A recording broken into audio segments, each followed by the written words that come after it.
What if I told you that Michael Jackson's death wasn't just the result of one tragic mistake? And what if there's a shocking secret behind his final days that most people never talk about? Don't treat me like a criminal, because I am innocent.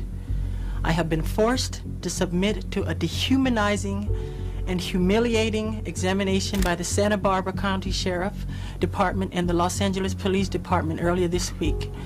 They served a search warrant on me which allowed them to view and photograph my body, including my penis, my buttocks, my lower torso, thighs, and any other area that they wanted.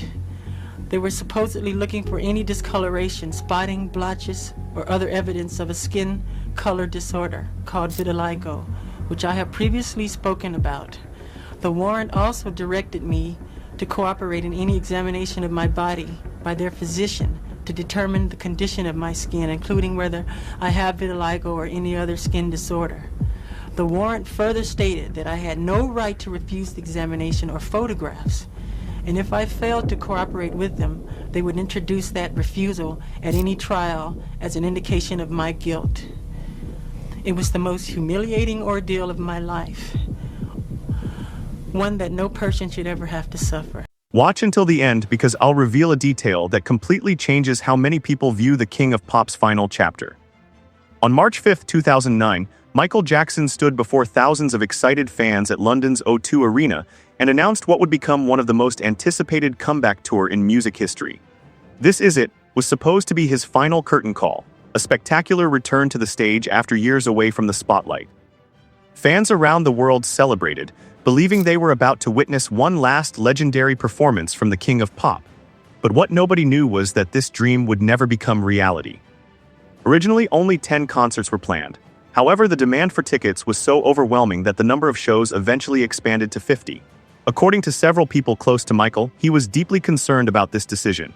He reportedly felt physically and mentally unprepared for such an intense schedule and worried that his body wouldn't be able to handle the pressure. Yet despite those concerns, preparations continued. As rehearsals progressed, troubling signs began to emerge. Michael appeared exhausted, fragile, and increasingly overwhelmed. Some days he struggled to remember lyrics to songs he had performed for decades. Others noticed dramatic weight loss and a visible decline in his overall health. Those around him grew worried, but the massive comeback tour moved forward. Then, on June 19th, a rehearsal raised serious alarms. Michael appeared weak, cold, and unable to perform properly, leaving many people concerned about his condition. At the center of all this was his personal physician, Dr. Conrad Murray. Michael had battled severe insomnia for years and relied heavily on medication in his desperate search for sleep. As the pressure of the comeback tour increased, so did his dependence on powerful drugs. For Michael, sleep had become more than rest. It had become an escape from the enormous pressures surrounding him. Then came June 24, 2009, Michael's final day. Ironically, witnesses later described him as energetic, focused, and in good spirits during rehearsal. Everything seemed to be improving. After returning home that night, however, he once again found himself unable to sleep. Hours passed as different medications were administered, but nothing worked. Desperate and exhausted, Michael eventually requested a powerful anesthetic known among those close to him as milk. Shortly afterward, he finally fell asleep. Tragically, he would never wake up again. The following day, Dr. Conrad Murray discovered that Michael was no longer breathing. What happened next would become one of the most controversial aspects of the entire case. Instead of immediately contacting emergency services, valuable time was lost. When paramedics eventually arrived, Michael Jackson had no pulse. Despite extensive efforts to save him, doctors officially pronounced him dead later that afternoon. The news shocked the world. Millions of fans mourned the loss of one of the greatest entertainers in history. Investigators immediately began searching for answers. Was this simply a tragic accident, or was someone responsible? The investigation ultimately focused on Dr. Conrad Murray. During the trial, prosecutors argued that he administered the fatal dose and failed to provide proper medical care. Murray maintained his innocence, claiming Michael somehow administered the drug himself. However, medical experts strongly disputed that explanation, and the jury eventually found Murray guilty of involuntary manslaughter. But many people believe the story goes far beyond one doctor. They argue that years of addiction, overwhelming fame, severe insomnia, personal struggles, and the intense pressure of a 50-show comeback tour all played a role in the tragedy. Now I want to hear your thoughts.